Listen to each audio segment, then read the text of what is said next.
All right, here we are at Sequel Podcast. I'm Matt Bonta. Corey Easley. And we are talking. Again. Again. Always. That's what we do. So, Corey, to be what's up? Useful. How's it going? What movies have you been watching lately? You know, I've been trying to catch up on some TV lately. After I gave you like a shit yeah, ton of I still have the other ones in the queue. I was going to watch Westworld this morning, and then I got hooked on Breaking Bad last night. How far did you make it in? A full season? About halfway through the second season. That's pretty quick. Just to the part where... Spoiler alert. Yeah, spoilers. Where he gets kidnapped, him and the kid with Tuco. Okay. He takes him out to the desert. Yeah. He like strips their phones and hacks them out in the fucking thing. So they kind of stopped in the middle of that episode where they're going to get away. So I don't know. You don't know what happens? Don't know what happens yet. And his old man's there. His uncle, right? In the wheelchair. The bell. Not yet. No, he's there. Is he? He's there. He's got to be Maybe there. I didn't finish that episode. No, his uncle, his old man, he's in a wheelchair and he's got a bell. That's how he talks to him. He says ding, ding, ding, ding, ding, ding, ding, ding. That's all he can do. Gotcha. I don't think they ever say why he's like that, but he is. He's all fucked up in a wheelchair. With a ding. With a ding ding. Ding ding. But you watched John Carter and Daybreakers? John Carter and Daybreakers. And they were good? Good stuff? I enjoyed John Carter the most. Sci-fi guy. Sci-fi guy, you know, the plenty of CG and otherworldly things going on. He's jumping around. A nice twist ending. I thought it was kind of a twist. Because you think at the end that he's toast, and then you find out it was a plan all along. Well, like, what do you mean? Like... Well, he sends the telegraph to the kid. Oh, yeah, the kid comes okay. and he's like reading the diary, so this whole thing's happening. He's just trying to... As he's reading the diary. But... He's trying to weed out the he's people that are looking for him. Trying to get him to break their cover so that he can blast him finally. Which he does. Yes. And then he goes back up to Mars, right? Yeah, after he kills the dude, and he goes back to Mars. Get your ass to Mars. I was having a little bit of trouble with the time lapse that happens when they send him back. When the guy sends him back, and he ends up in the cave, and he's in the cave, and the body that was there, the general that was with him, Bryan Cranston. Breaking Bad's Bryan Cranston. Was that him? That was him. Okay. So the general is like all bones and nothing left, and it's like, okay, well, how long was he gone? You know, like Earth time.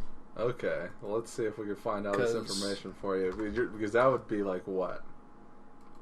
A year? The amount of time it would take for that to happen in the desert, I would say a year would be probably plenty of time and not over the top. Damn it. It's bullshit. Bullshit. John Carter film. I don't know why they call it John Carter. They're like, what is this, Coach Carter in space? I mean, why isn't Sam Jackson in this movie? Alright, so sudden death of John Carter, former Civil War Confederate Army captain. His nephew attends the funeral, reads the thing. Alright, and the film reverts to the present. They leave his Earth body in a coma-like state. Well, maybe it's travel through space and time. Well, no, like his body's still there. That's how Right. he's able to go back to it. Right. It says after several years, he appears to die suddenly and asks for unusual funeral arrangements. So he's been on Earth for several years, is what they're saying? So I guess that when they send him back from Mars, he's there for several years before he dies again. So, yeah. So this dude sends him back to Earth before leaving Mars forever. He isn't seen again in the film after this scene. Carter embarks on a long quest looking for you because he's searching. He's searching for the fucking trying to find thing. the other. And that's how. And then he's like, "Well, I'll just kill myself, and they'll just bring it to me." Okay, so we want to find out how long John Carter was on Mars before returning to Earth. Right. Because in movie time, away from Earth. Movie time is like I would say maybe an hour and a half. Well, movie time, but I mean, in his world, while he's on Mars, I'm gonna say it can't be any more than. Can be any less than. Any less than. I would call it a couple of weeks. I mean. Oh, you think he was on Mars for a couple of weeks? That's the way I would call it, just because everything takes place so fast. There's not a lot of. I would say months. You think so? Yeah. Because he doesn't he become, what do they call him? Jeddak? They call him something. Jeddak is the king. He actually does become the king at the end when he marries the princess. Princess of Mars, Dejah Thoris.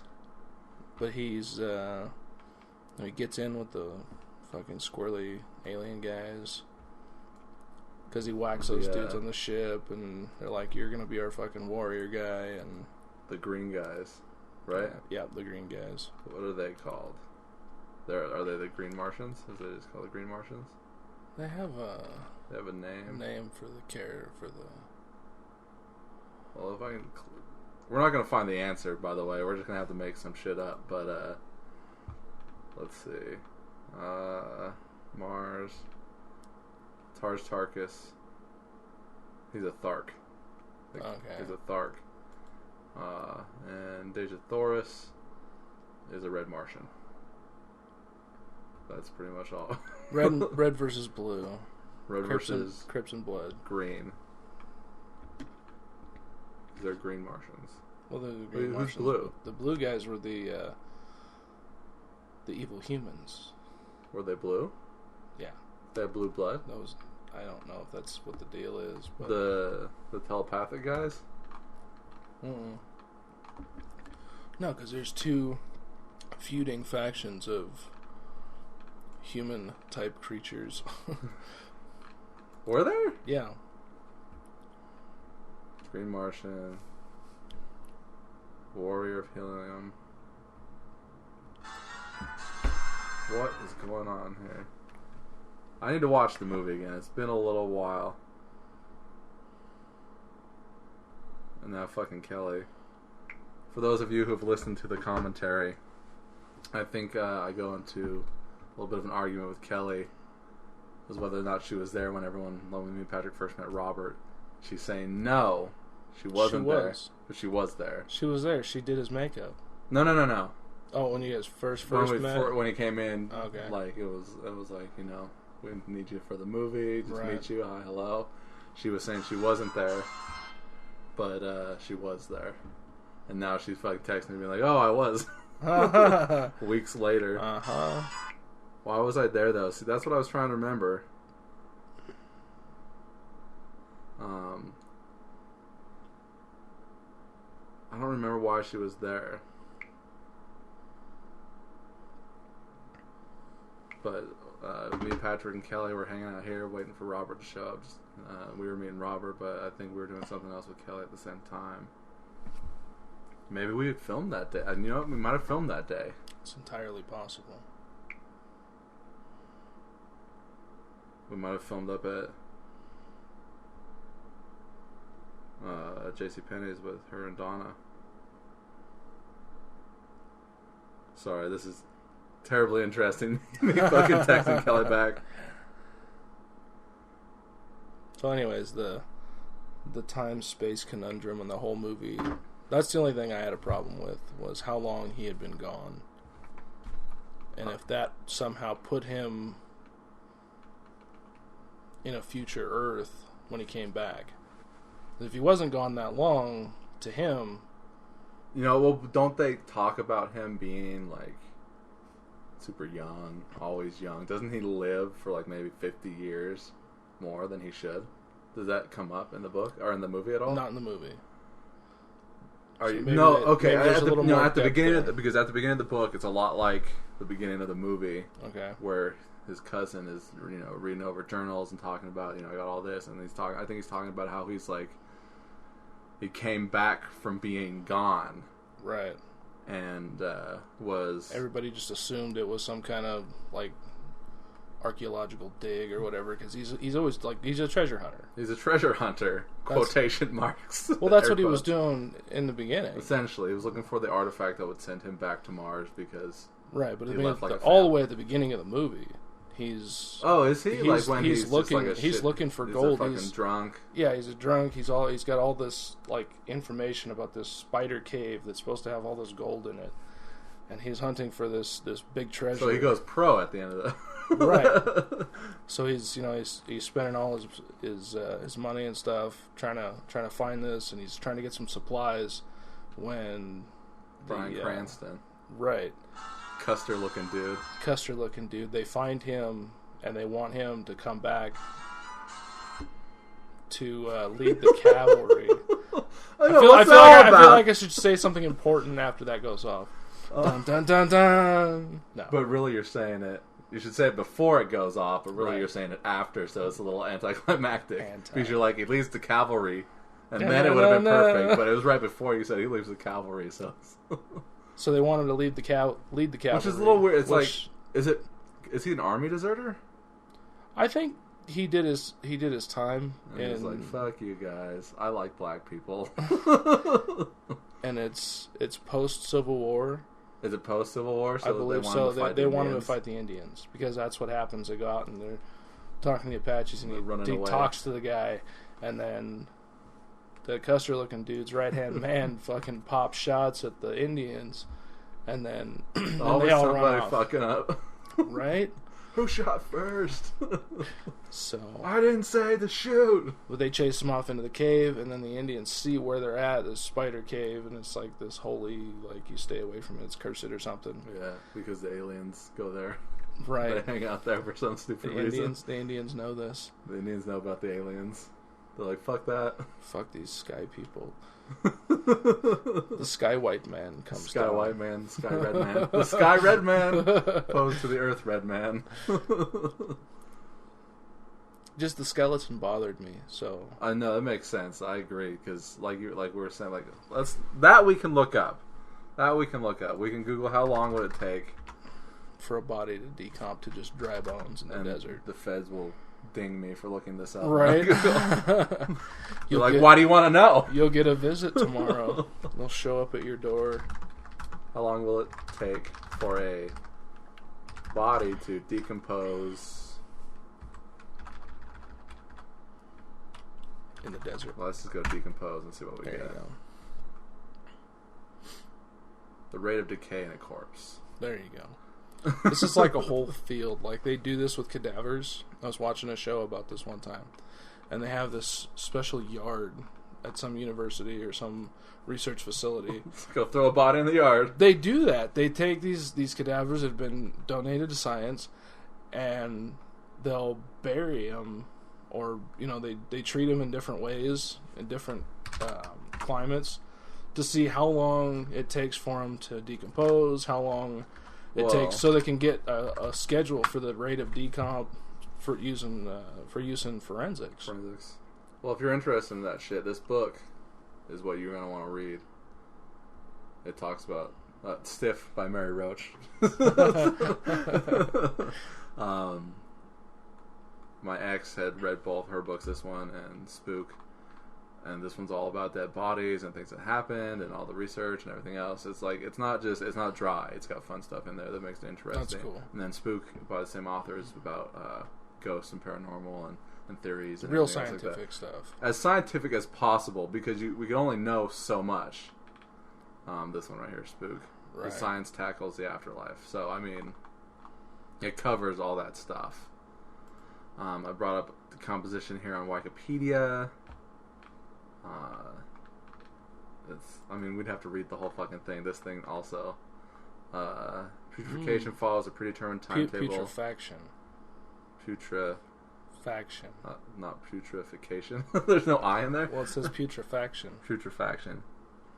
Is that the same thing as putrefaction? Have I been saying it wrong all these years? I don't know if there is a putrefaction. I think that's what putrefaction is. Purification? You're right. It is putrefaction. Oh, I put that wrong. Hold on. I want to see if I've been wrong on these. Putrefaction. No, putrefaction. Putrefaction, right here. They went to decomposition. What the fuck? This is bullshit. Putrefaction. It is putrefaction, but also putrefaction, which is a word that I've never ever heard before in my life. See, I've heard putrefaction more. I think it's the same. Yeah, just a different way of saying that's what it looks like. And or spelling it. The first 36 hours, the neck, the abdomen, the shoulders, and the head begin to turn a discolored green. Yummy. It's followed by bloating, gas. We are recording, right? Which eventually explodes the organ cavity and ruptures, and then all the goo starts to come out.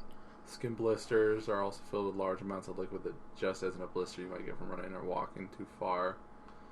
The skin tone becomes marbled, like vampires look.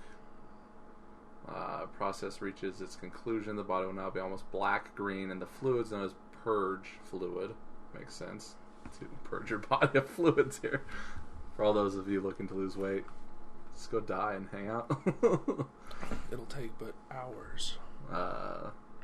Body's tissues then begin to break open. This is very, very graphic. I'm just picturing it in my head. The internal organs of the deceased will begin to decay in a particular order. So, your intestines go first, which, as well as holding bacteria, also hold various levels of acidic fluid, which, when unable to circulate, begin to eat through their surrounding tissues. So all those stomach acids, they're working right now while you and I are talking. If we die, they just sit eat there through everything, like in Alien, where it's like, and then it just cuts through the entire ship, and they've got to run down and hold out their hands to stop it. No, they don't do that, but they're like, what the fuck are we supposed to do? Intestinal organs decay, so do the liver, kidneys, lungs, and brain. Contents of the stomach may also slow down the rate of decay if there is undigested food in around the area. So if we eat a lot of food and we die, it'll take a little bit longer, it says. Right. I like in the last paragraph right there, it says, beware also that hot temperatures will speed up this process. Like, just in case you were going to store your dead bodies in the summertime, this is going to happen faster. This is what we're talking about here, because he's hanging out in the cave, desert, hot cave desert. That would be... A person who has died with a septic wound will suffer the effects of putrefaction faster. So, like what? Like if you're cutting the stomach? I'm not entirely sure what septic is. Well, a septic tank holds shit and piss. So perhaps the stomach bladder area. Guts, yeah. Did he get shot? Yeah, he was gut shot. He was gut shot. So there we go. So he's in the desert. He's gut shot. So they're saying in 36 hours you'll be in the advanced stages of decomp. So we could probably say 6 months to a year. Yeah, with rodents and stuff like that, Animals 6 months to a year is probably bites. a conservative estimate. Yeah, 6 months to a year. So let's be liberal here and go 6 months. Okay. Because you're saying it seems like it was a short weeks. period of time. We'll go short. No, I wouldn't have called it a year. I mean, the amount of time he was on the other planet just didn't seem that long. Didn't seem that long. As far as his interactions and the stuff that they did. The movie plays out. The directing goes. Like, did you ever see 30 Days a Night? No. It's a vampire movie. And it takes place in Alaska when the sun goes away for 30 days. So the vampires have a all-you-can-eat buffet. Right.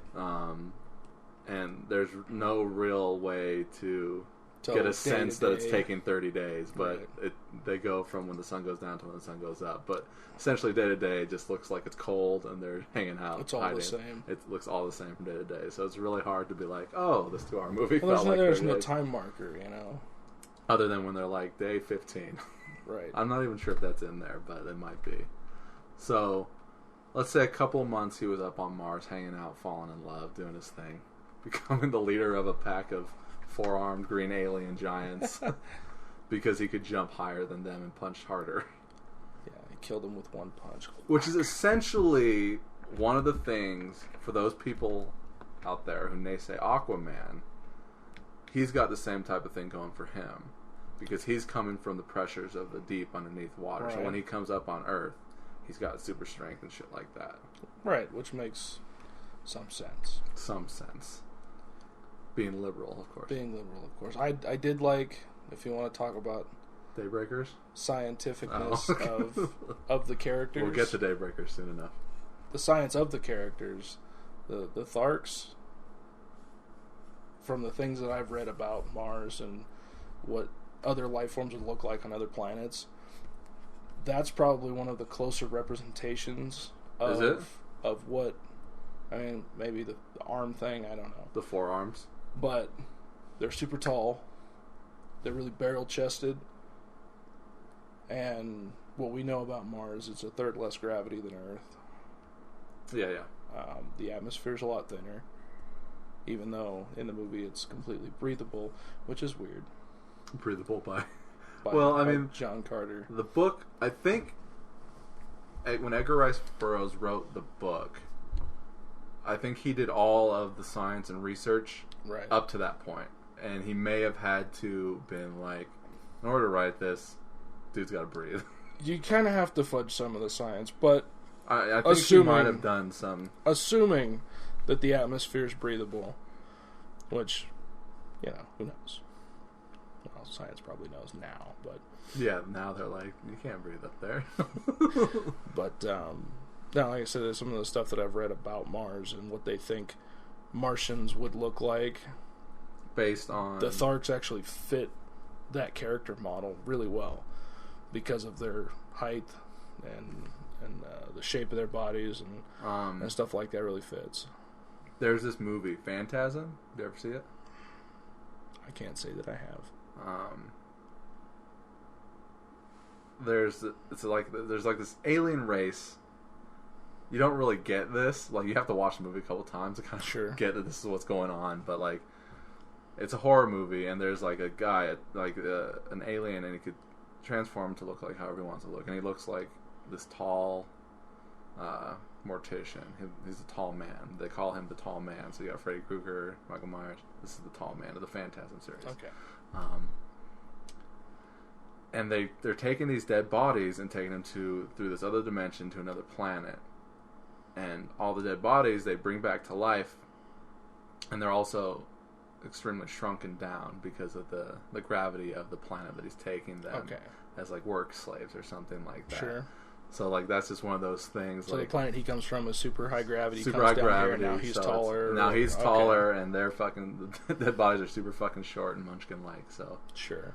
That's just a little thing on the same kind of the same vein line of thinking. Line of thinking. There you go.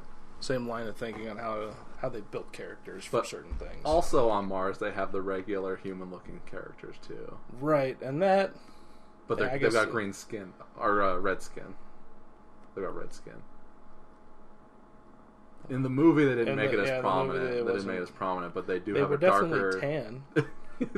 They had a tanner, reddish, sunburnt-like skin, but they've got red skin in the book because they're the red-skinned Martians. But they're like, well, they're human-like. We gotta have some relatable characters so that he's got someone that that he can have sex with. It's not like we don't want him to think that they're having sex with the green guys. Yeah, that would be strange. Because I mean, where do they put it? Do they?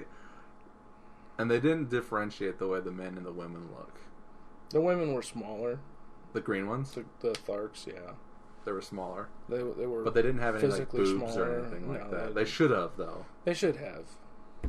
Should have like green Thark alien. They lay eggs, right? Yes. Because that's where he shows up. Is it? Yeah, he shows up and he runs over and he finds the nest and the eggs are starting to pop open. And he's like, what the fuck? Like, what the fuck is going on? That was an interesting way for them to the Tharks to build their society. It was like a Spartan mentality, like total warrior clan. Like everything was based on breeding like and like communist China, Cuba. Not really. Like when the eggs hatch out, they bring the hatchlings back and they just dump them out in front of everybody, and then the women that want to raise Oh yeah, they gotta fight for that They shit. have to scramble and fight for him. Because not everyone's getting one. Exactly, It's like Christmas. right. So Gotta get the Turbo Man. the Turbo Man, Turbo Man, Got to get the doll. give me the doll. And then he said, the ones that hadn't hatched yet, it was like, leave them. They're not strong enough to be Tharg or whatever. So sit up there and die. And then they said, don't leave anything for the white apes. And I thought they were talking about the human, like the humanoid. But later we see a giant white fucking ape monster, which was pretty fantastic, I think. And Tars Tarkas, he kept his daughter. His daughter. He knew who his daughter was. They kept the egg. They kept the egg. His wife kept their egg instead of putting it with the rest. With the rest of the batch. So they kind of played outside the rule book there. As good guys often do in a society full of communism. Sure, absolutely. The leaders usually play outside the rules. Yeah, they're like, whatever. I can do what I want. But then when the people find out, then they turn is this what you want for a king? And then they hang him out to dry and they try to whip his ass. But John Carter's got his back, so. Right. So they finally get him to fly at the end of the movie. It's like cavemen stepping out of the Stone Age. The cave. I was going to say the cave, but that was redundantly redundant. Cavemen fighting fire. Right. They tell him, the only way to get there on time, to Helium to fight these assholes is you got to fly there. And they're like, we don't fly. She's like, so you're on your own, John Carter. That's what they said. Those fucking Tharks. So Tharks no fly. And then they were totally digging it once they got on the little airships, and they loved it. They were fucking crashing into everything and taking people out. So they thought that was enjoyable. I saw it. I believe I saw it in IMAX. It was when I moved to Denver. That was like the first thing that we saw. We went and saw John Carter, and that was kind of like our baptism into Denver. And we kind of related because he's out of his element. We were way fuck out of our element. And we didn't know what the fuck was going on. But I liked it a lot, and I'm a big fan of Edgar Rice Burroughs, who wrote Tarzan also, and I'm a huge Tarzan fan. I read that book every so often too. So. Sure. I tried to read Princess of Mars, but I is it supposed to be on the same John Carter timeline or universe? Or? Well, that's what John Carter is based on. So Princess of Mars. They just changed the title. Gotcha. So they're like, okay, Princess of Mars, people might think is a chick flick. It or sounds children's chick flick. And then they're like, well, John Carter of Mars, we don't want people thinking it's like a sci-fi movie or something like that. So we'll just go with a single name, John Carter. Could really be about anything. Right. Well, I think that's one of the reasons why I never saw it. It's like, John Carter, what's that? I'm like, John Carter, and then you see like this fucking Stone Age looking dude, like his hair's all long on the front cover, and some weird white ape. The white ape was on the cover. And I'm looking at that going, that's got to be some like really out there fucked up kids movie. It was made by Disney. Yeah. I cast it aside on general purpose. Yeah, it didn't make any money. It bombed, but I liked it a lot. I thought it had some good, fun action stuff. Absolutely. Particularly at the end when they're flying all the ships around and shit. Yeah, and crashing into everybody. And I thought the Thark weaponry was cool. What they had? They had like spear axes, swords, and they had some rifles and pistols too. It was kind of like air based. Everything's supposed to be air based. The ships sail on air, and they don't really ever get into what the power plant is for any of this stuff. What kind of fuel are you using? Right. Well, we need to bring it to Earth in like 100 years. And John Carter, he's tripping on this whole thing. He's like, our ships sail on the seas, water, and they're like, there haven't been seas on Barsoom. Barsoom. And what did they call Earth? Earth was. It's another like Gasum. Something. He's like, no, we call this Mars. This is Mars. We're changing things around here. I'm gonna be the king here. We're going to change the rules. just like an American, you know. Well, sure. We go in. No, we no, help no, out no. society. This is wrong. This is wrong. You're all doing it wrong. You're all doing it wrong, and this is how you're gonna do it. Sure. And that's the American way. That's the American way. If you ask any of your ancestors. We're not calling this place Barsoom anymore, okay? This is Mars now. On that other place that we're talking about, that's Earth. That's Earth. Earth, Mars, John Carter, you're now Stacy. Virginia! Virginia! He's like, no, stop calling me that. Stop calling me Virginia. I am from Virginia. See, in the book, he learns to speak their language. See, and in the movie, they're just like, oh, you know it now. So I think maybe they give him a fish to eat or something. He's in the cave with the hatchlings. The babies. And they're feeding the babies this weird, juice worm guts or whatever. Who knows what it is? Oh, yeah, because he gets it's like a worm. soupy, the little worm fucking pit bull looking thing. Yes. But like anyway, the Ottoman in Beauty and the Beast. Tars Tarkas, his daughter is taking care of him and the hatchlings. So he's like chained up with the hatchlings and treating him like a child. And they tell her to take him to be initiated, basically. So they're like throwing him on this powder on him and stuff. It looked like a prison intake scene because kind of like in Guardians of the Galaxy where they're spraying him down with the orange goop. Exactly. They spray him down and clean him off, make sure they're not bringing any parasites or anything in with them. That's what we should be doing a commentary on. We should just put John Carter in and start talking about it.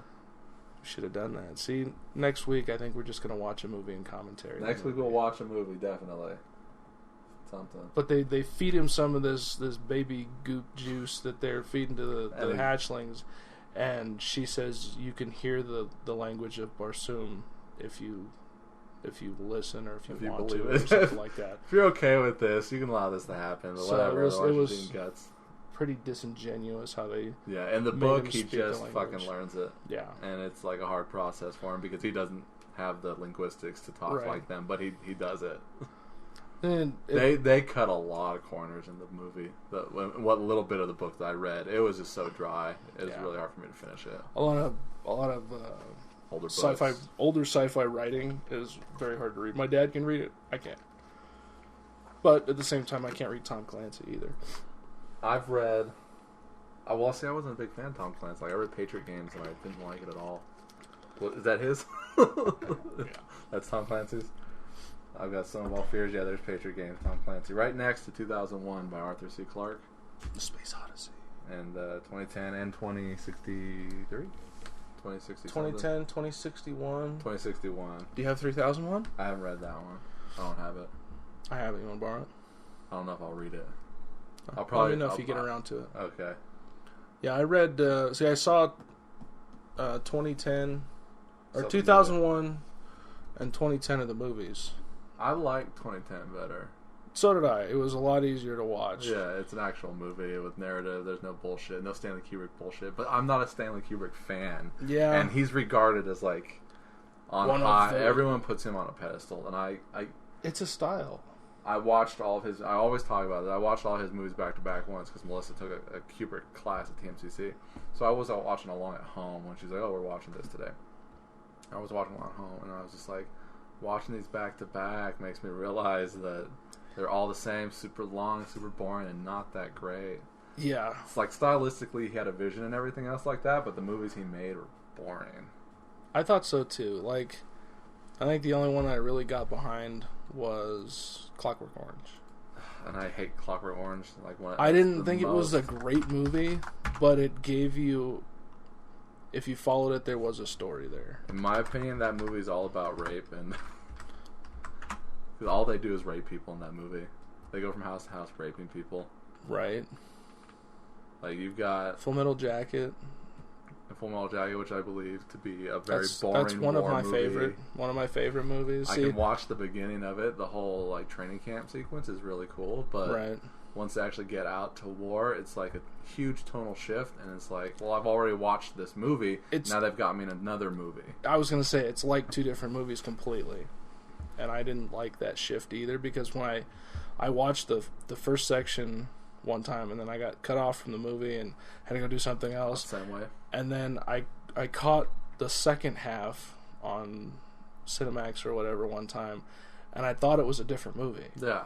Because it looks completely different than the first half of the movie. Joker's grown his hair out now. He's no longer at boot camp, shaved head. Right. All that shit. Like, I couldn't get into it. Like, I like Homeboy in it that plays Animal Mother, Adam Baldwin, and he doesn't die. Thankfully. Adam Baldwin gets like second billing on here. There you go. And you don't even see him until the second half of the movie. 2001. It's very super hard to watch. Super long. A lot going on. They don't ever explain anything either. In the book, he explains a little bit better. Right. But it's just like there's like this giant fucking alien monolith. And that's what the whole movie's based on. Like, things happen when the monolith is because around. of the monolith, which makes no sense. Really. So, I mean, and it leaves a lot of room for interpretation. I think is the whole point of it. Strangelove is really, really good. I like Dr. Strangelove a lot, in fact. And that's a comedy. And he didn't do any other comedies. Right. But Dr. Strangelove is his one comedy, and I love it. And I hate Lolita. I hate Lolita with a passion. Oh my god. I own it, I believe. Yeah, there it is. And I hate it so much. Because I bought all of them while she was watching them. I bought them all on Blu-ray. So all my Kubrick movies are on Blu-ray. I've got them all. Shining. I hate Shining. See, and I would have picked you for a Shining fan. Growing up, I loved it. But as I got older and smarter, I hate it. I hate it so fucking much. And there was some good cinematic sequences. It's fucking goofy. That's what we're going to do a commentary on. The Shining. We're going to do a commentary on The Shining. You hear that, folks? Next week, tune in. We're commentating on The Shining, all like fucking 50 hours of it. It is a long-ass fucking movie, too. All of his movies are like 3 hours long. And there's no point, because they still don't make sense when you get to the end. I believe Casey has it. So I'll make sure Casey brings it in, and we'll watch The Shining.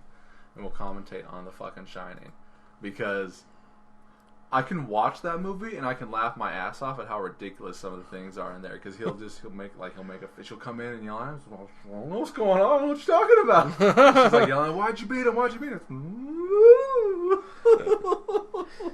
That's funny. Then I've only heard of a few other of these movies. And Eyes Wide Shut. Eyes Wide Shut, Full Metal Jacket, The Shining. I hate Eyes Wide Shut too. It's a weird fucking movie. See, this whole movie, Eyes Wide Shut, is based on this premise that this guy wants to cheat on his wife, kind of. Like this is young couple. They're rich. He's a doctor, and he goes over to I don't know, maybe the director of the hospital's house. He's having a huge party at his mansion and everything like that. And then they go back and they go back home and they're gonna have sex, but I think they maybe get into a fight. And she was like, this one time I was at a hotel. I don't know if she was with him or not, and I saw this sailor. And if he would have wanted me, like she's like, I didn't talk to him or anything like that. I just saw him, but I knew that if he would have wanted me, I would have fucked him right then and there. I didn't. Didn't happen. This did not happen. But I would have just let him do whatever he wanted to me. And he gets all pissed off, Tom Cruise. He's like, what the fuck? No, fuck you. So the rest of the night proceeds to be him trying to go and have sex with somebody because she said that to him. He's like, well, I'm going to go cheat on you then. And it's like, well, she didn't say that she cheated on you. She threw it in his face to piss him off. Yes, no, she planted that seed. That was a bitch thing to do. She definitely planted that seed. You hear that, seed. people? It was a fucking bitch thing to do. Is people really... You want to be more specific about that, Corey? You hear that, women out there? Don't plant that seed. No, she plants this fucking... seeds of doubt. Oh, she plants this seed in his mind, and he's going and he's trying to find somebody to have sex with. And he meets this prostitute, and he goes back to her place. And I believe maybe she goes to the bathroom, and her roommate comes in, and she's like, oh yeah, she had AIDS or something like that. So he leaves. Spoiler! It's something weird like that. I'm not sure if that's how it goes down, but he finds out she's got something, and I think it's like AIDS.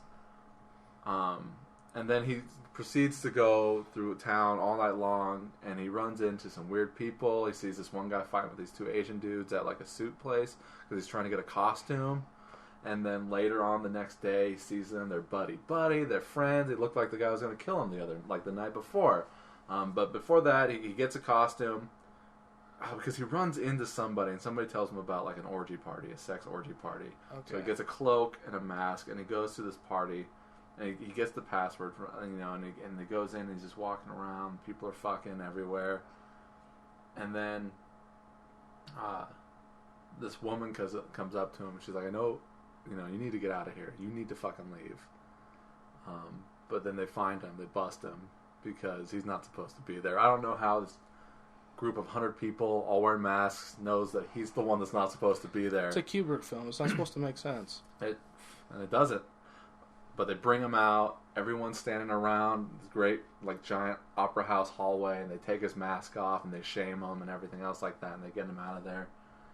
And then the next night, like, the next day, he sees in the paper that they find the dead body of the hooker that he was with, and it was the woman that was at the party. Or that was at the party, told him he needed to leave and everything. Like, all these things interconnect. And then his director friend comes and tells him, like, hey, what the fuck were you doing? I was there. I saw you there. What the fuck do you think you're doing? You're not supposed to be there. You fucked up. And he's like, what's going on? What was that all about? He doesn't tell him anything, I don't think. I really don't remember. Fuck that movie. He never ends up having sex with anybody. It's like you watch this 2-3 hour long movie, and it's based on the premise that his wife told him that she was going to cheat on him, but didn't. And he's like, well, I'm going to go cheat on you. And he doesn't. And there's no resolution. There's no real anything going on in that movie. And you're watching it for 2-3 hours. And it makes no sense. I mean, there's probably some sense in there to be made. But for the most part, if you're just sitting down to watch a movie, this isn't the one to do. And I think from the Kubrick films that I have watched, that's the way he plays the screenplay. Well, I mean, there's some good he'll give stuff. you 2 or 3 hours of some stuff in there that's good, some stuff in there that's not so good, some stuff's easy to watch, some of it's not easy to watch. There's a lot of things going on. 2001 is very hard to watch, as we just said. But if you watch the movie and you can draw your own conclusion from it, like what actually happened, why did it happen. Well, we're talking about Clockwork Orange. Once again, see, but in the book, so that movie's almost verbatim for the book, except there's one more chapter that's in the book that was in the UK version, not in the US version, that's not in the movie. Because in Clockwork Orange, this dude, he goes out and he fucking causes problems, beats the shit out of bums. And he gets locked up in the asylum.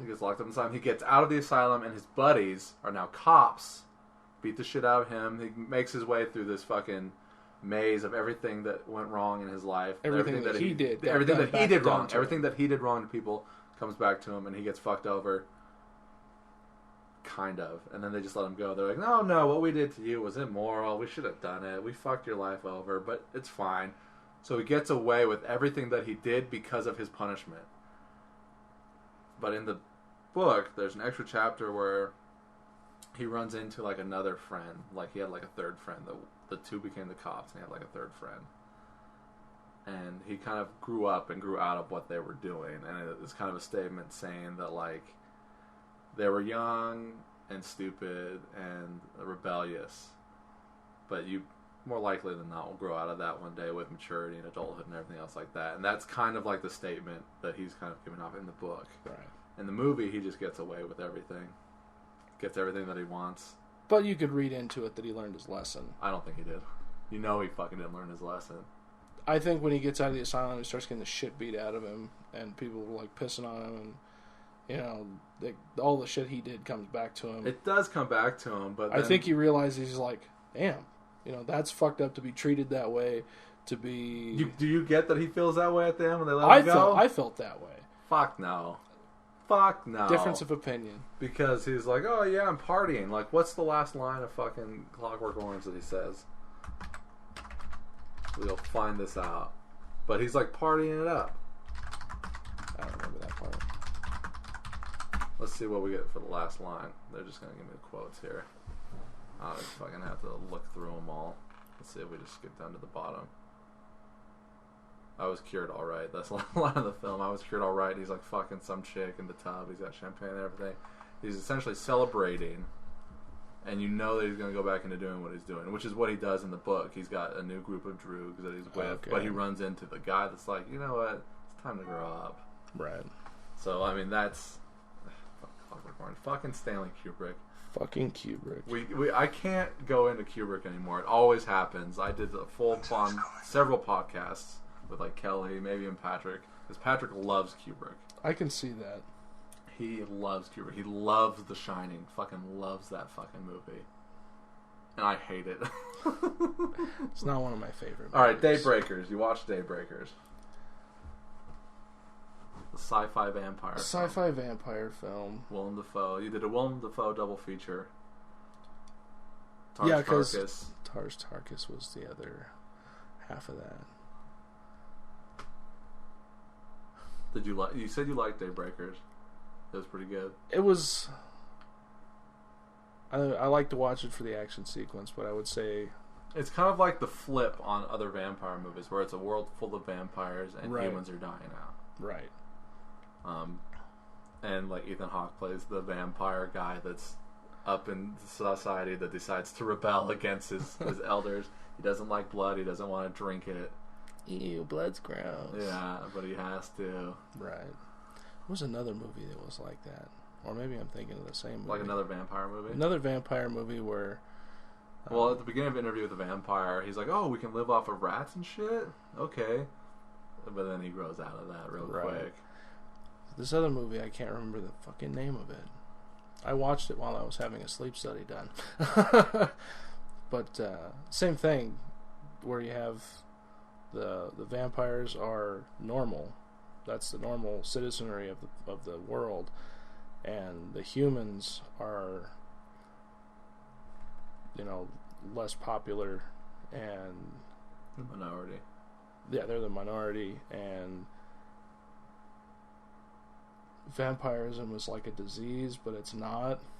Everybody, like, a lot of people decided to be turned or whatever to vampires because there's no aging and all this stuff, and the whole society evolves around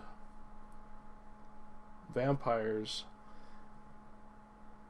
So they build cars that they can drive during the day. That's Daybreakers. Okay. Then I don't know why I'm thinking it's a different movie. Because he's in a car that drives during the day because he's got the shield that goes over it. What's wrong with you? I don't know. I watched Daybreakers weeks ago. And I've been watching a lot of TV. Where's the fucking case? It's over here.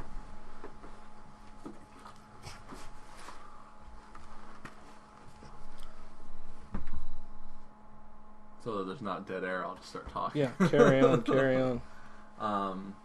I like the part where you see the fucked up vampires. They go full on like Bat, but in the full bodied form. Right, because they're starving. They're starving, so they revert. Like in Warm Bodies. Did you see Warm Bodies? No, that's one that I want to see. That's another, like the zombies, once they stop eating and their bodies start to decompose, they become skeletons. Okay. And so they're like the freaky, full-on Bat ones in Daybreakers. So yeah, and then they go on to... I thought the tech was cool. That they're driving during the day, and this guy... It's got like a camera on the back of the car, and it just shows it up on the window. Right. Because he's got to close it down when the day comes. Exactly. And then... This is Willem Dafoe. He's the guy that actually created this technology so they can go out in the daytime. The folks with the crossbows. Then they go on to cure it. They cure it by essentially boiling the disease out of their blood. Well, because he did it by accident. He was going to kill. He killed himself. He killed himself, and he wrecks his car, and it like bursts into flames. But he goes into the lake at the last minute. Through the sun. That's right. He shoots out of the car. The sun hits him, and then he goes into the lake, and then he comes out, and everything's fine. And they're like, "What the fuck?" And he's like tripping on what happened. Now, there's a problem with this theory. So, versus all other vampire movies, yeah. We have to we can go into it, but we're talking about this one. This one, carry on. So like he gets burned up, and because he's immortal and supernatural, it heals itself, right? He regenerates. Now, if you were reverting back to a normal human, essentially you would just be a burned up body that suddenly needs to just heal up and scar in the normal way. Unless they're like, oh, you remain a vampire for just enough time to regenerate, and then you go back to normal human. Unless they're saying you retain that vampire regeneration without having the needs And they don't say that you don't. They don't say that you don't. And I think it's fucked up, like, when they start healing everybody, it's from the blood of someone that was a vampire and reverted back. And so, like, his brother turns into a human, and then his, like, SWAT buddies fucking massacre him. Right. And then, like, those 5 guys turn into humans from the blood that they just drank from him. And then another SWAT come in, and they just are they're all so fucking thirsty, they just start devouring these people. And they just turn, and it just keeps this big cycle, and they're like, oh, what the fuck? I thought that was a pretty fucked up thing. But cool. Not fucked up in a bad way. No, it was definitely an interesting way to play it. Then the human farm. Is that what it was? They did have a Matrix-like thing. That's right here on the cover of the disc. Yeah. This is very Matrix-y. The blood farm or whatever.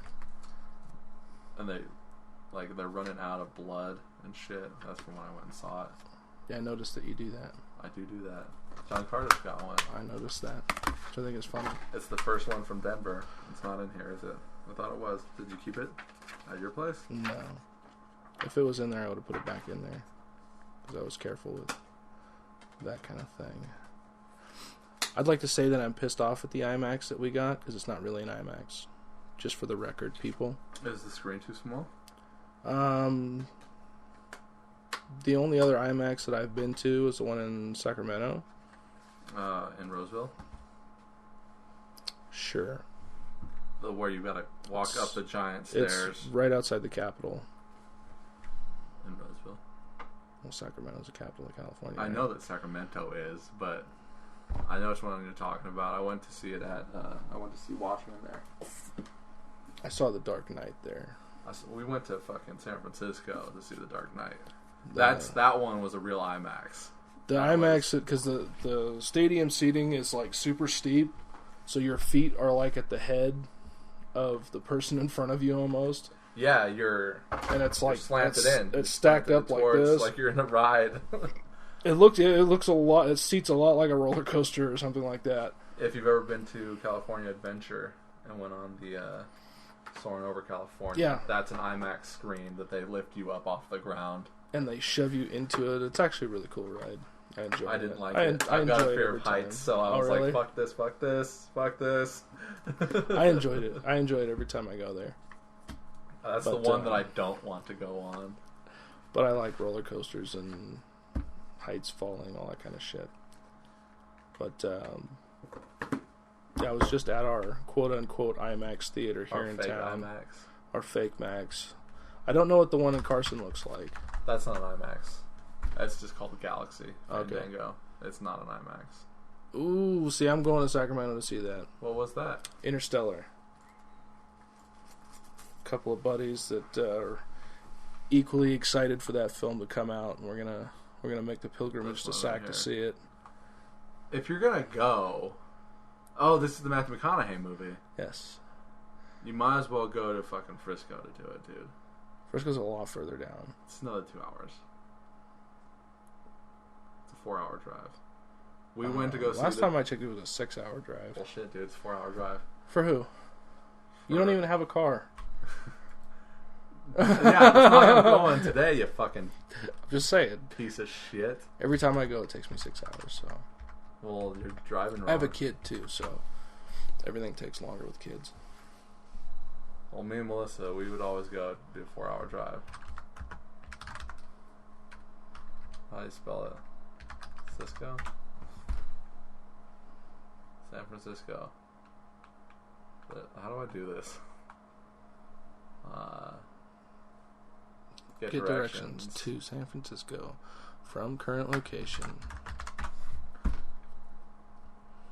They're calling it. So this one, 3 hours and 38 minutes. Or we can go this way and do it in 4 hours. 80 to 680. See, that's the way I usually go. It's 4 hours 41. So you do this big ass roundabout way. Where did it go? I lost it. Second way.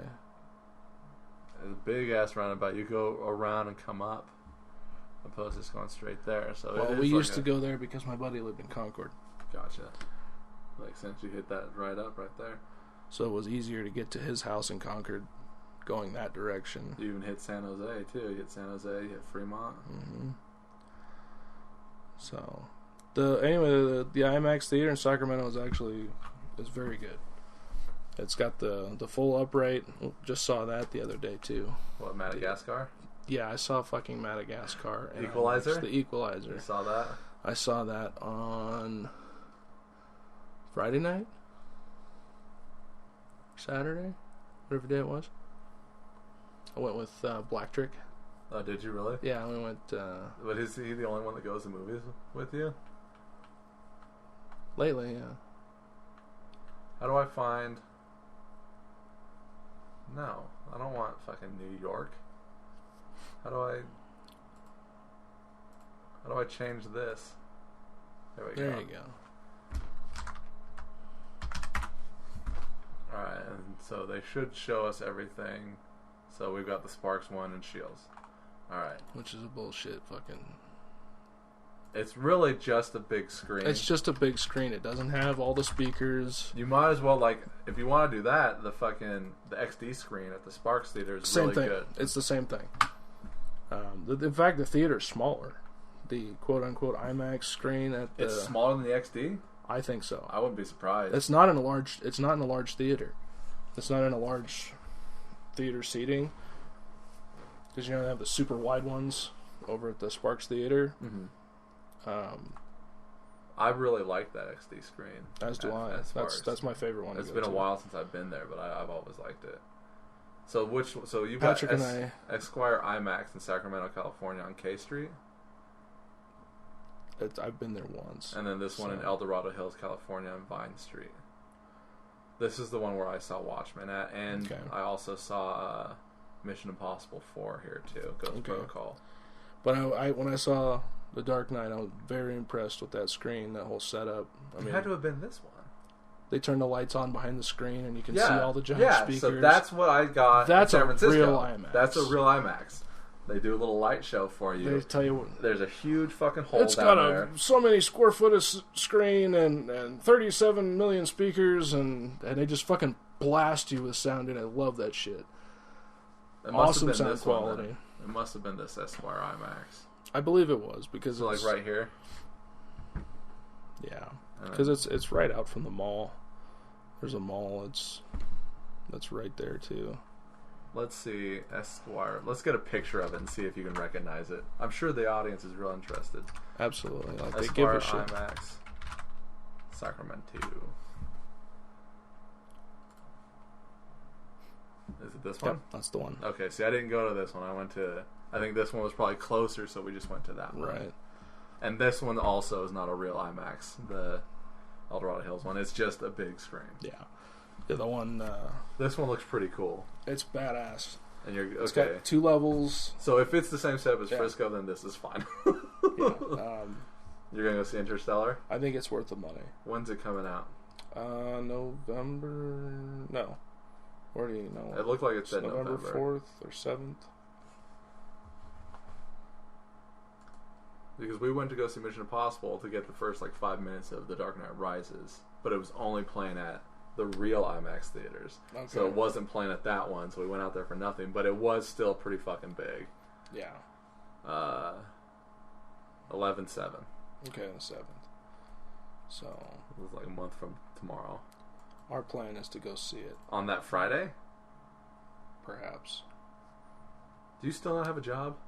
Not right now. What the fuck are you doing for money? You're a bum. Right now I'm selling things that I own. Jesus Christ. That sucks. Kind of like a bum. Kind of like a bum. Bums don't have things to sell, though. That's true. So you're one step up. One step up from a bum. But I am looking for work. Thank you very much. Not to call you out here. We're not here to talk about me. But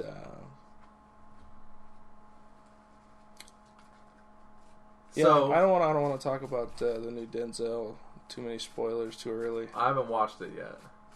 Good film. We'll skip the Equalizer talk, but I will.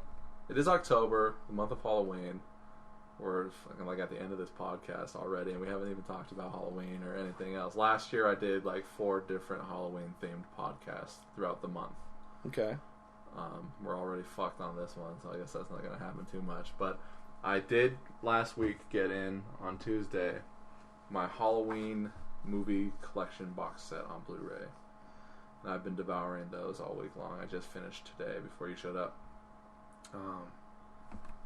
And it has inspired me, so I'm talking about this for the first time ever. So for all the people who don't listen, don't care. No one will ever know. No one cares. No one cares. Dotson! We got Dotson here! No one cares. I've decided to write a Halloween film to go right after Resurrection. A Halloween film. Yeah, a Michael Myers movie. Mike Myers to fill the gap. To fill the gap.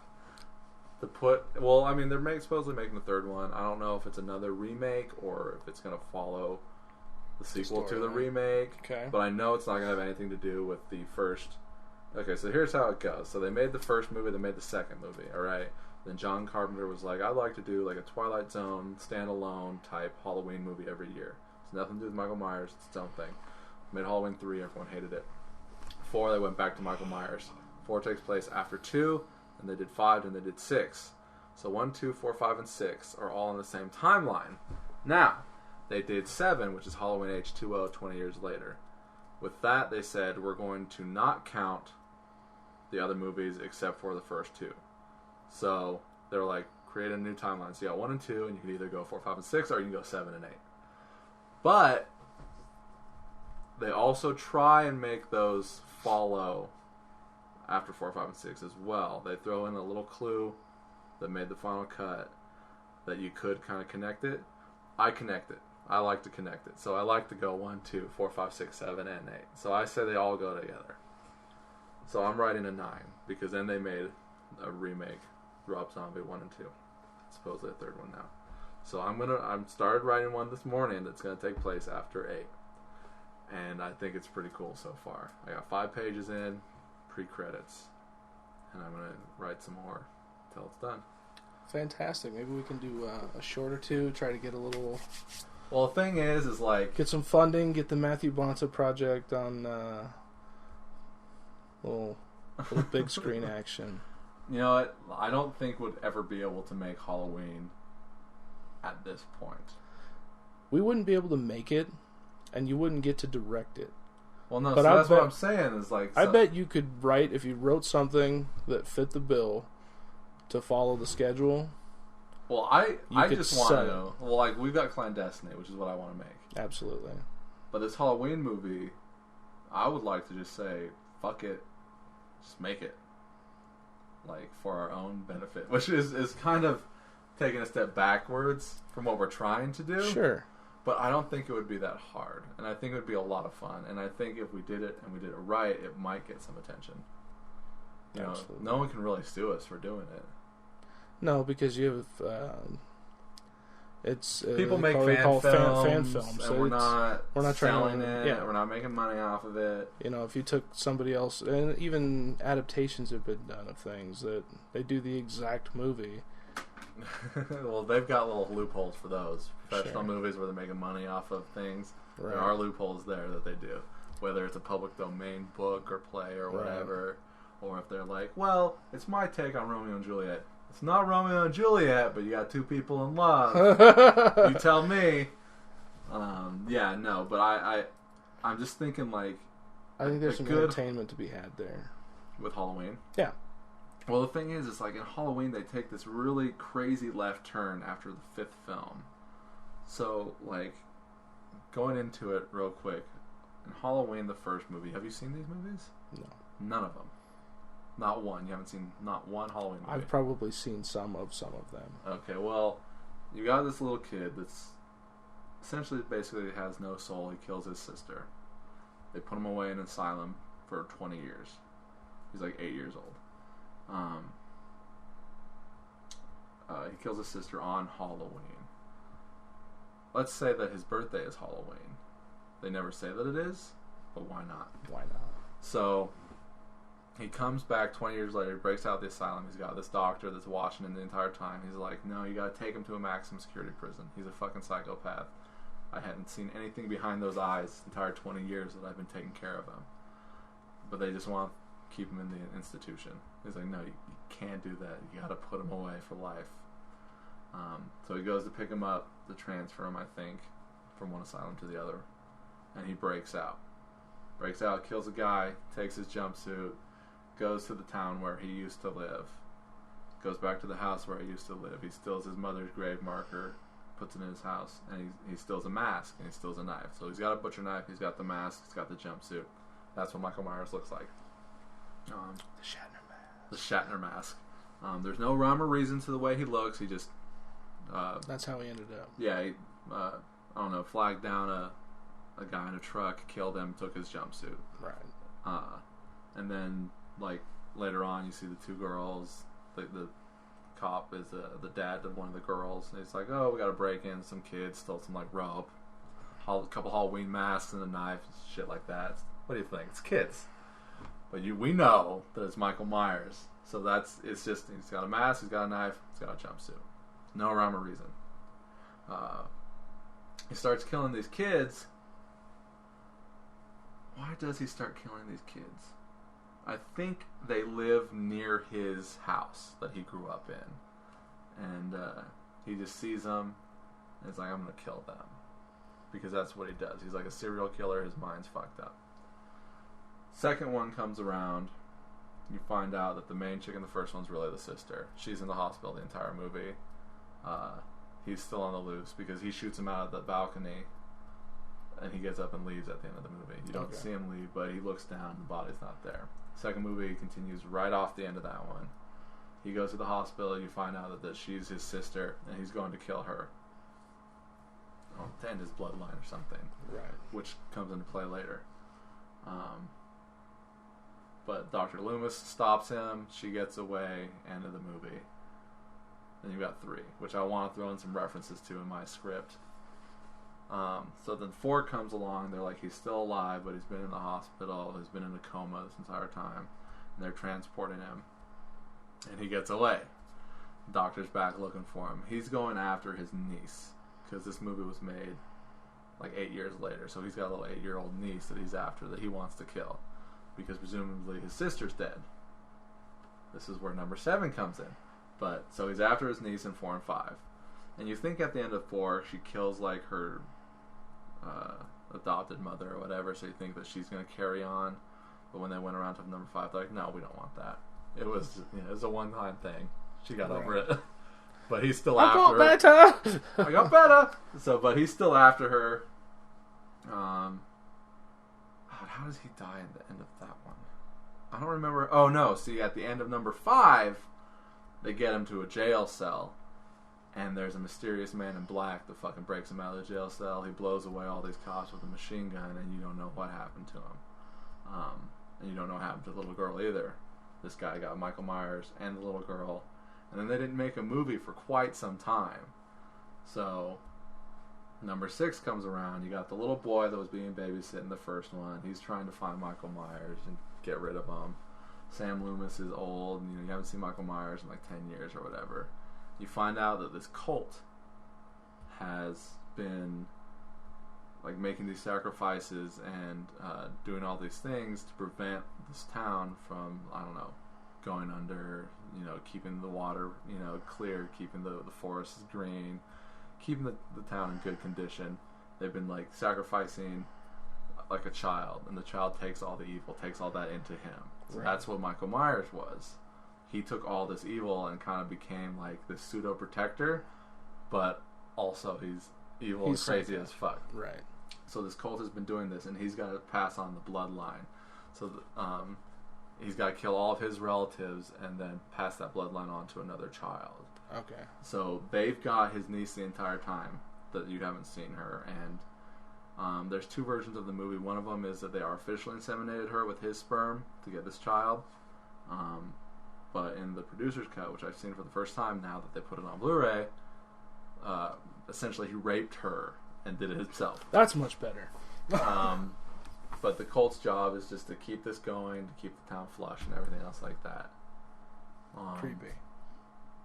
Yeah, so like it takes this total left turn. Instead of it's just a guy killing people and he can't be killed, and they're just trying to stop him every movie. Just add this supernatural. They've added this really cool supernatural element to it. This Cult of the Thorn, and I think that that's fucking great and amazing. And